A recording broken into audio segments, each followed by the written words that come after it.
When you find your place, if you're able to, would you stand with me? Proverbs chapter 23, beginning in verse number 24.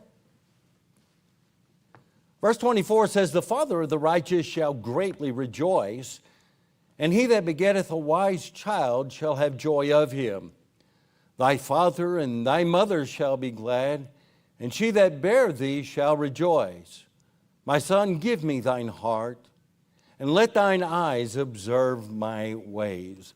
Let's go to the Lord in prayer. Father, thank you for the good day. Lord, thank you for the visitors. And Lord, I do pray for our folks that are traveling, sick, recovering from surgeries. Lord, I do pray for Brother Robert again. Lord, I pray, God, you'll help him. Lord, I'm not sure what the issue is, but Lord, I pray, God, that you'll touch his body. Lord, thank you for our fathers. Lord, it's one of those days that we kind of set aside to honor our fathers, but really, like Mother's Day, every day should be a day where we honor father and mother. Lord, I pray, God, that you'll help us to be better fathers and better mothers. Lord, I pray that you'll help me to be a better father. Now, Lord, would you bless our time around your word, speak to our hearts, challenge us, convict us, for we ask it in Jesus' name. Amen. You may be seated. All right, you can tell from the slide today that we are going to look at the heart of a father.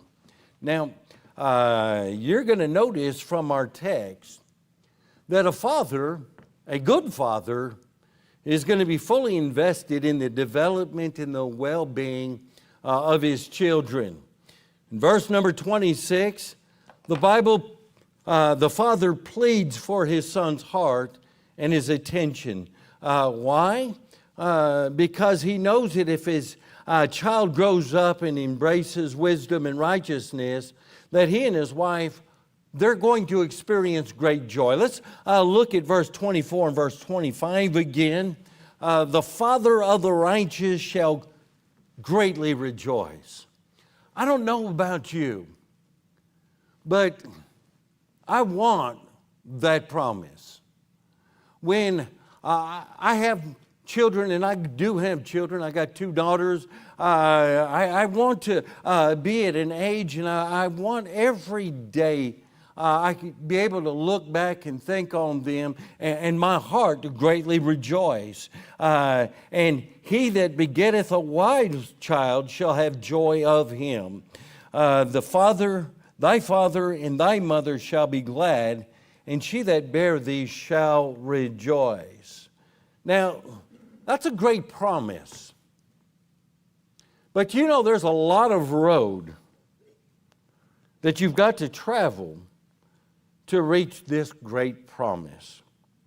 When a father holds his newborn baby in his arms for the first time, there's automatically an attachment there. It's an emotional one. It's a bond that takes place, and even the most hardened father, a manly goofball, whatever. There's some men that they definitely don't wear their emotions on their sleeves. But even somebody like that, when they hold that baby in their arms for the first time, something happens. There's an emotional bond. Hey, that's part of me. And you immediately attach yourself to that child. But not long after this emotional moment, it's going to occur to that father that there's a responsibility that he now carries. If he's going to reach that promise of rejoicing that comes with raising a righteous child, he's got to embrace this responsibility. I've said this before, and I'll probably say it a couple times again. But when my first daughter, Jessica, was born, and I held her in my arms for the first time, I remember that moment. For the first week or two, our life consisted of very little sleep, a lot of diapers, and a lot of stress. Jessica, I'm sorry. Jessica's pregnant. I'm looking at Jessica and thinking, boy, I'm encouraging her. But, those first few weeks are that way. But, it doesn't really matter because of that emotional bond. Hey, I can go through this. I can change a diaper. I can get up for a few hours. I can do that because there's a bond there. But as your child grows older, then all of a sudden you begin to think about, wait a minute, I've got some responsibility here. You begin to look at all the monsters in the neighborhood, and you do that. And as a father, you say, not my kid. My son or my daughter is not going to be like my neighbor's kids.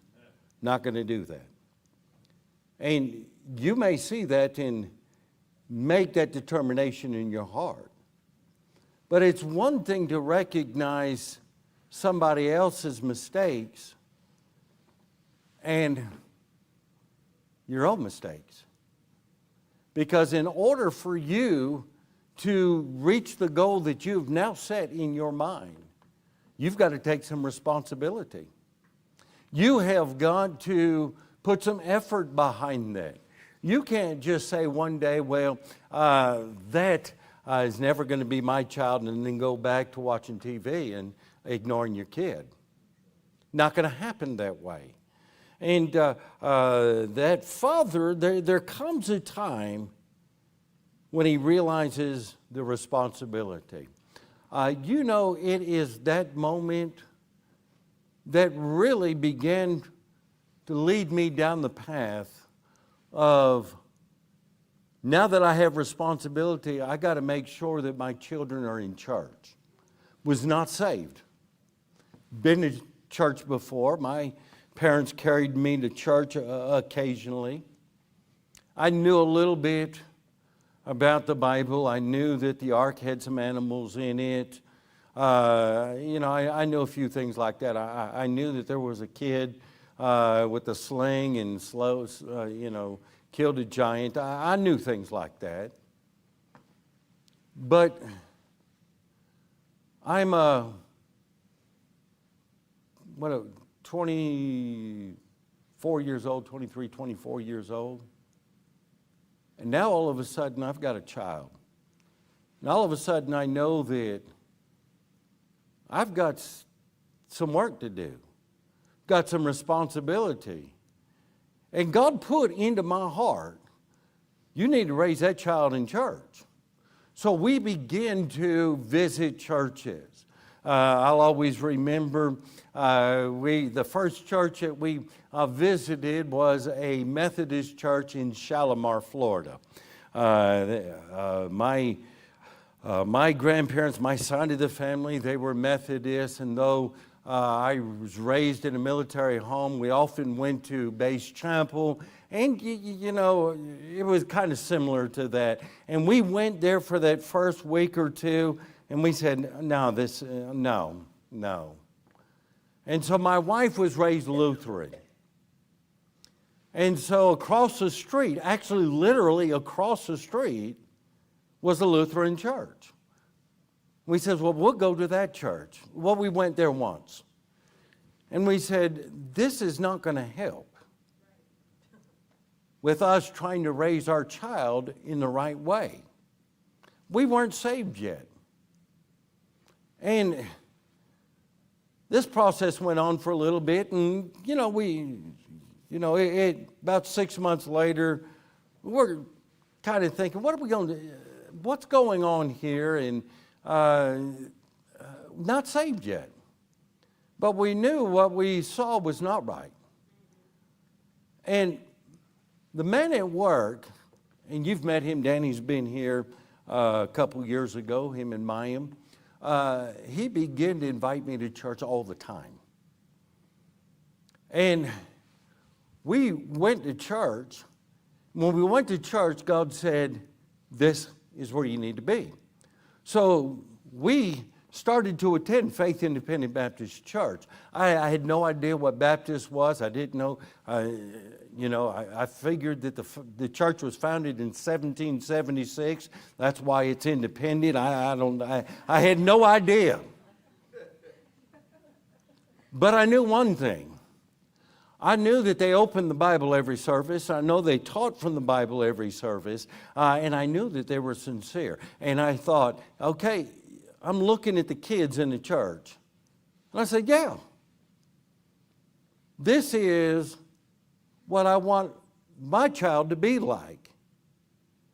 And that responsibility is what started to push me into making sure that my child is going to be raised properly. And God used that to show me that I wasn't saved, that I needed to be saved, and I got saved there. And before you know it, we spent a large portion of our life either in that church or being associated with that church. And it all came because as a father, I thought, I've got responsibility now. And I'm not a guy that shirks responsibility. I don't like, if I know that I need to do something, I'm going to do it. And so this morning, I want to share a few things with fathers that will be important if you're going to cover the distance between an emotional bond to a relationship with your child and the distance to get you there to where you can fulfill that responsibility. You want your child to be successful and you want your home to be happy. And if you'll follow this advice, the rewards are going to be well worth it. So how do we reach this place? Well, let me start off by saying that it begins with proper intentions. Look at verse 26. My son, give me thine heart, and let thine eyes observe my ways. In this verse, the father, Solomon, who is penning this down, he is pleading for the heart of his son. But it is also revealed that his heart has already been given to this endeavor. Solomon is not expecting something out of his son that he hasn't first invested. And he's invested his heart. And now he is saying in verse 26, give me thine heart, and let thine eyes observe my ways. His intentions are to embrace his responsibility as a father and to be serious about it. How can you be serious about it? Well, I'm going to get ahead of myself here, but it's got to be long term. You know, there's a lot of people that say, well, there's a responsibility I have. I am going to step up to the plate. I am going to do that, and it lasts a week or 2 weeks, and then you forget all about it. This is not the responsibility of a good father. It's got to begin with good intentions. You can't expect to achieve success with your children if you don't have the right intentions. I've known parents who never had this intention, and they suffered for it. And you're going to think that I make some of this stuff up. Listen, I'm not making this up. But I knew a couple that they started having children. And his goal was to have enough children so he could field his own softball team. And I'm thinking, this ain't going to turn out well. But that's what he wanted. And, I played ball with him. He ain't that good. So he was going to teach his children how to be good because he wasn't good. But he didn't start off with good intentions. And several years have passed, and it's not pretty. It's just not pretty. If you have the attitude that your child's purpose is simply to serve you, you're going to fail as a father. And not only are you going to fail as a father, they're going to fail as well. You've got to have the right intentions. I'm just going to give you personal experience. One of the things that my children know is that I love them and I want the best for them. They've always known that. Even when it came time for me to discipline them, before they got spanked, they knew that Dad loved them and Dad wanted the best for them. And when they came out of the bedroom afterwards, they knew that Dad loved them and Dad wanted the best for them. They always knew that. And that's why they responded the way that they did. And that's one of the greatest joys that I have, knowing that my children know that my intentions are right, that my intentions are for their best interests. And there are some parents, there are some fathers that say, well, now that I got children, their purpose is to take the trash out and cut the grass. If that's all your children see from you, you're not going to be successful. They're not going to be successful either. You need to grab hold of this. We're to serve God by training our children to serve alongside us and to continue serving after we're gone. That ought to be your goal. That ought to be your goal. Hey, I have no idea when God's going to take me home. I have no idea. I hope that we'll all get to go home together, but that may not be the case. But we need to train our children in a godly way, and we need to do that so that when they're older, they can serve God.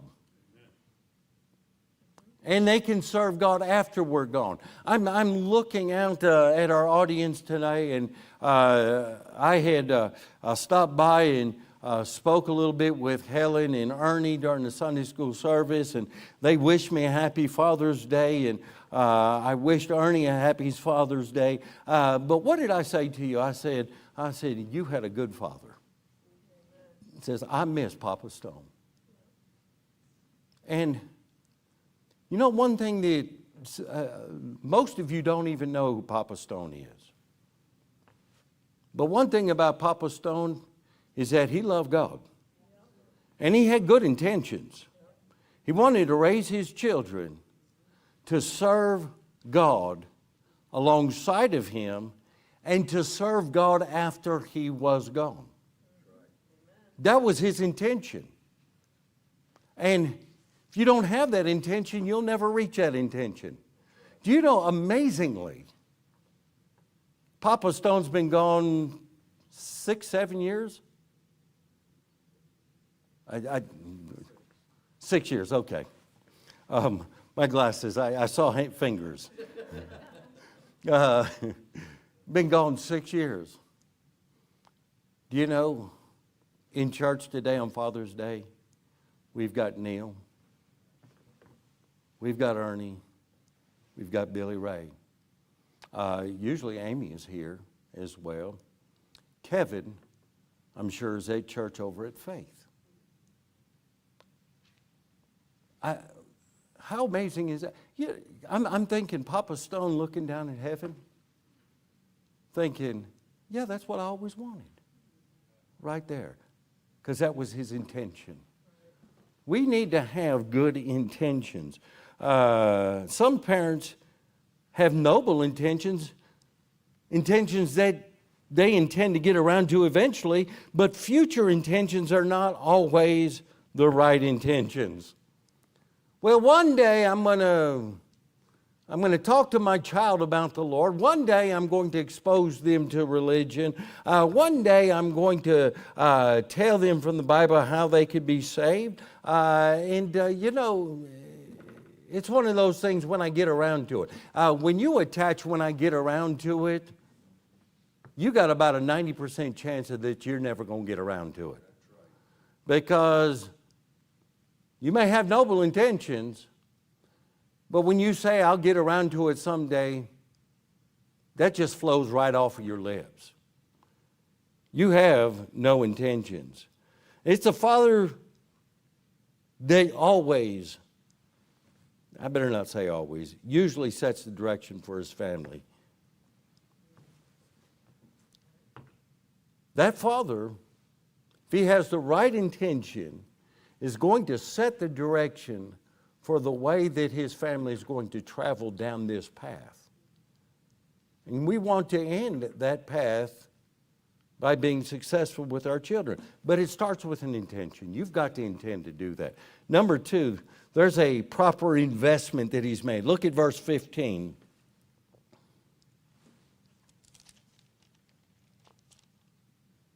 My son, if thine heart be wise, my heart shall rejoice, even mine. Look at verse 19. Hear thou, my son, and be wise, and guide thine heart in thy way. In these verses, and so many others like it, we see a father that has made a real investment in his child. He wants to spend time with his child. He wants to influence his child. And notice that this father has invested his own happiness in the success of his child. Verse 15, verse 17, even, in fact, why don't we show some things here? If thine heart be wise, my heart shall rejoice, even mine. That's verse 15. Verse 19, hear thou, my son, and be wise, and guide thine heart in our way. Let's get to verse 23, verse 24. The father of a righteous shall greatly rejoice, and he that begetteth a wise child shall have joy of him. Thy father and thy mother shall be glad, and she that bare thee shall rejoice. Do you see joy, rejoice, glad? Those things pop up in all of these verses. And a father should invest his heart into his child. And in doing so, that's going to be one of the things that is going to bring him joy. You know, when we speak about investing our children, our minds go in a lot of different directions. And in the day and age that we live in, we think of the financial investment that comes with raising children. Man, if I have a child, I just read an article that it's going to cost me $1 million before they're out of the house. I ain't got that money. I'm not going to. That's what we think. But that's not the investment. We rarely consider the investment of our hearts. And that's what we got to invest. Invest our heart. Yeah, man, when God has blessed you with that child, invest your heart into them. Amen.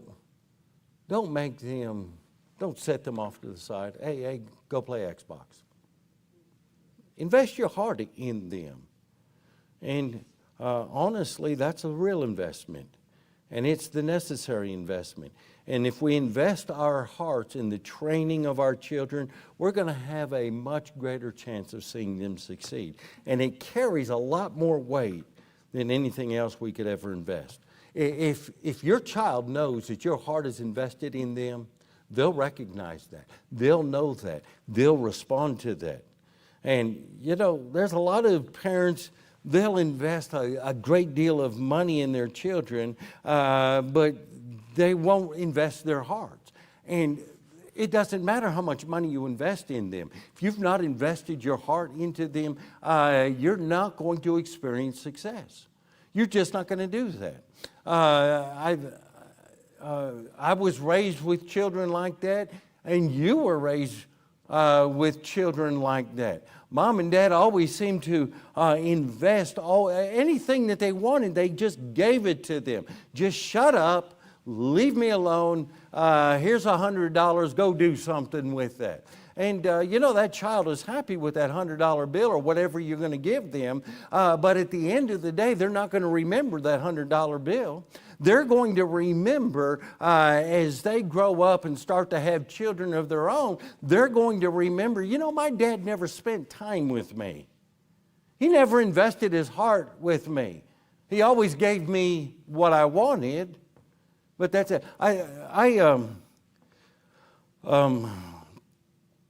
I played baseball from the time that I was 7 years old until I was 26, 27 years old. And growing up, there were kids that I played with that they always had the best equipment. They always went to the best camps. Everything was just given to them. They didn't appreciate it. And it was just an investment Mom and Dad made just to keep them out of their hair. And the goal was not to produce a good baseball player. Your goal should be to invest a good son or a good daughter. And you can't do that with money. You do that by investing yourselves in them. Jen and I, we've never had money. In fact, it wasn't until we moved to Alamogordo that we ever owned our own home. Never owned a home. Some of you are on your second, third, fourth home. We've never had that. But we invested our hearts into our children, and they recognized it and responded favorably to us. And families with much greater means have envied what we had as a family. And they would trade places with us in a heartbeat, and they've told us so. And I'm not trading that for anything. But,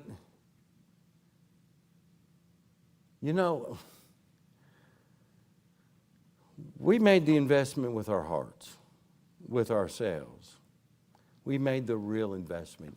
I want to bring Job up here. Remember Job? He was a man of great wealth. But it was not the wealth that he invested into his children that made him a good father. It was the investment of his heart. Every day he would offer sacrifices for each of his children. Every day he would pray for them. And chapter 1 and verse 5 of Job tells us, thus did Job continually. You see, Job knew what the real investment was. And his children undoubtedly recognized that he was fully invested in their success. So we see proper intention and proper investment. How about a proper commitment? I want you to go to chapter 19, verse 26 and verse 27.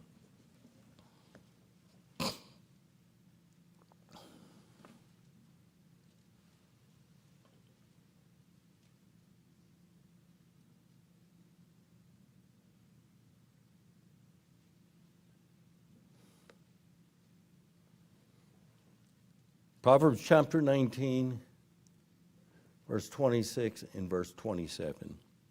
He that wasteth his father and chaseth away his mother is a son that causeth shame and bringeth reproach. Cease, my son, to hear the instruction that causeth to err from the words of knowledge. I want you to notice that there's failure experienced here.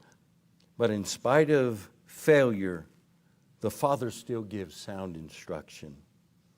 I brought this out because even the best of relationships, you're going to experience a bump in the road. Always happens. When bumps occur, you've got to remain committed.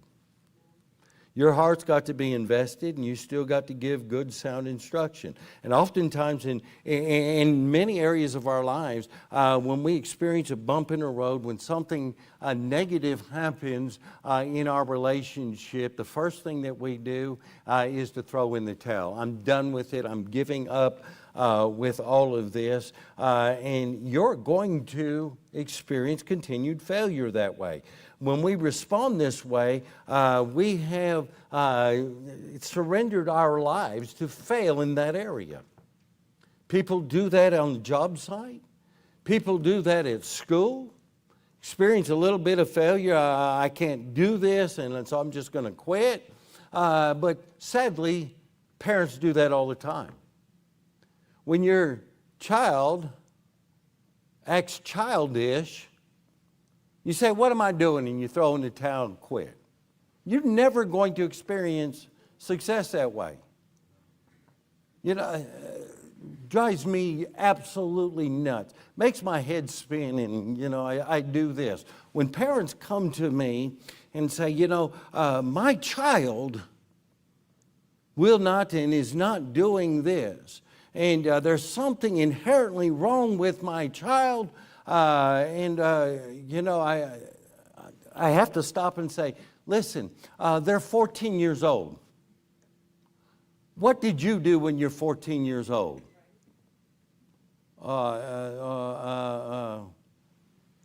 Dad, those things happen. They don't happen to everybody, and they don't happen all the time. But please understand that just because something negative has happened, that doesn't mean that you quit, you give up, throw your hands up in the air, and you know, just not going to worry about it anymore. You've got to remain committed to all of this, even during failures. And anything that we endeavor to do, we're going to experience difficulty in that. Commitment remains focused. Commitment remains invested on the original goal in an effort to succeed. In fact, any father that doesn't remain committed is a father that has not made a real investment. You've got to stay committed to that. Say, well, my child's an idiot. Well, that's fine. Your dad probably said the same thing about you. Stay committed. Again, I'm just drawing on personal experience. I promise you that I wasn't a perfect teenager, okay? I know that's hard for some of you to understand. I was not a perfect teenager. Neil was, I'm not. A lot of laughter coming from over there. But you know, I had parents that said, you know, let's keep trying. Let's keep loving. Let's keep committed to this. And I'm glad that they did. And it taught me, when I became a parent, full disclosure, my children were great teenagers. They were great teenagers. I mean, people in church would come up to Jenny and I and say, you know, what are you doing? Your kids, they're fantastic teenagers, and our kids are just teenagers. Well, I did have fantastic teenagers, but then they turned 20. And then, you know, they kind of traveled their own path for a little bit. But during that time, Jen and I remained committed to this. They were both off in college, actually at Pensacola Christian College. You know, with both of our girls, first time away from home. And they had to learn to be able to function outside of the home. This is very difficult for a lot of parents. Catherine and Ben are about ready to experience this. And I promise you, Joe is going to disappoint you. And Joe's here. Joe's going to disappoint you. And You're going to, what am I going to do? What am I going to do? Stay committed. Keep praying for them. Joe's not going to go stupid. Right, Joe? Okay. I don't have my glasses on, but I think his head was moving in the right direction. But, something may be there. Stay committed. Stay praying. Keep the lines of communication open. Love him and teach him. And I'm just using this because this is happening this week. Stay committed. And then finally, I want to look at a proper reflection. Proverbs chapter 22 and verse 6.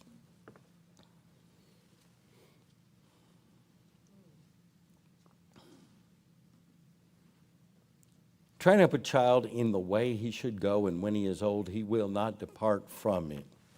Notice the word train. And understand that as fathers, we are training our children in the way that they will go. You're training them. Now, I want you to understand what training is. A lot of people think training is giving them a book,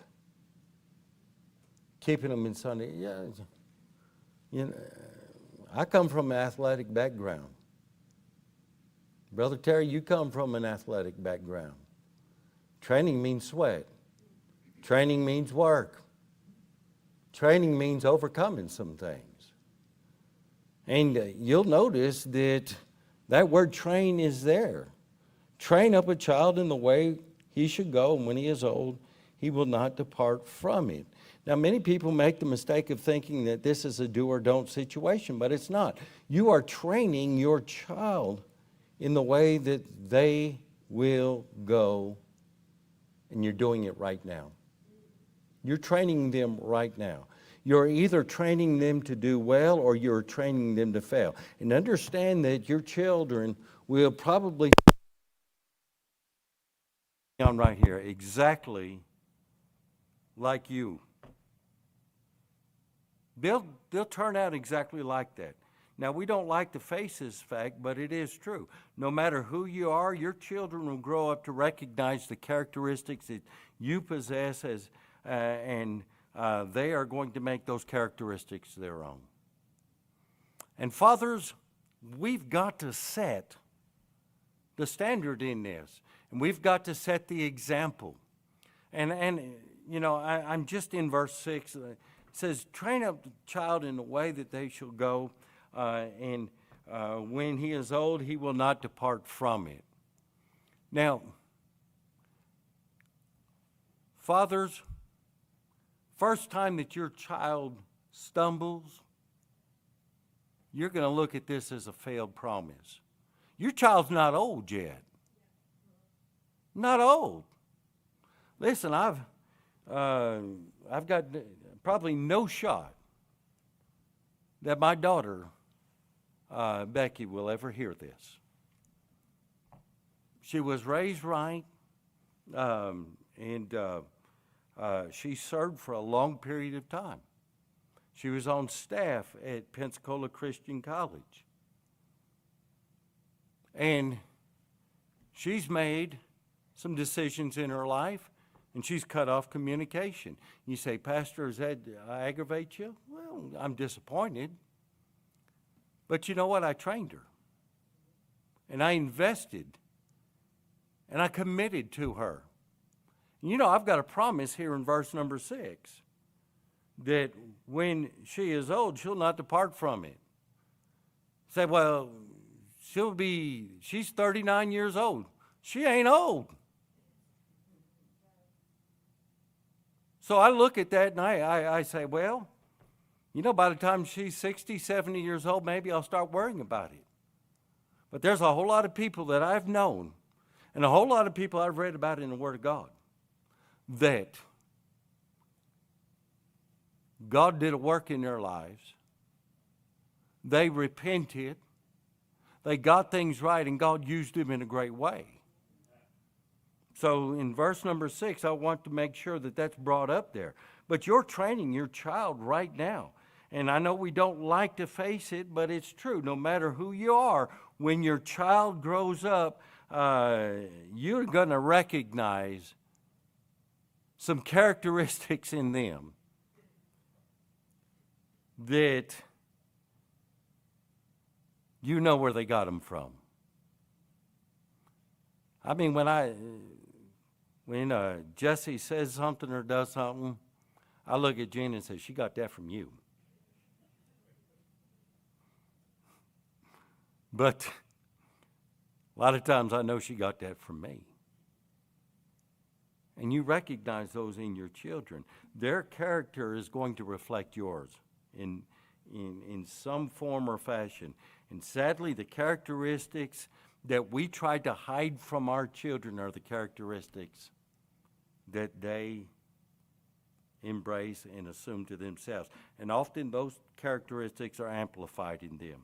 So I'm going to hold off here, but cut off, but I know it's Father's Day. Men, you got to understand the great responsibility. I want you to understand how great that responsibility is that you carry, and you've got to start off with the right intention. What am I going to do? Not what should I do? What are my intentions? What am I going to do as a father? And once you've made that, you've got to make the investment. Okay, this is what I'm going to do, and this is what I'm going to invest to see this happen. And then remain committed, and then you yourself live the spiritual life you want them to live in front of them.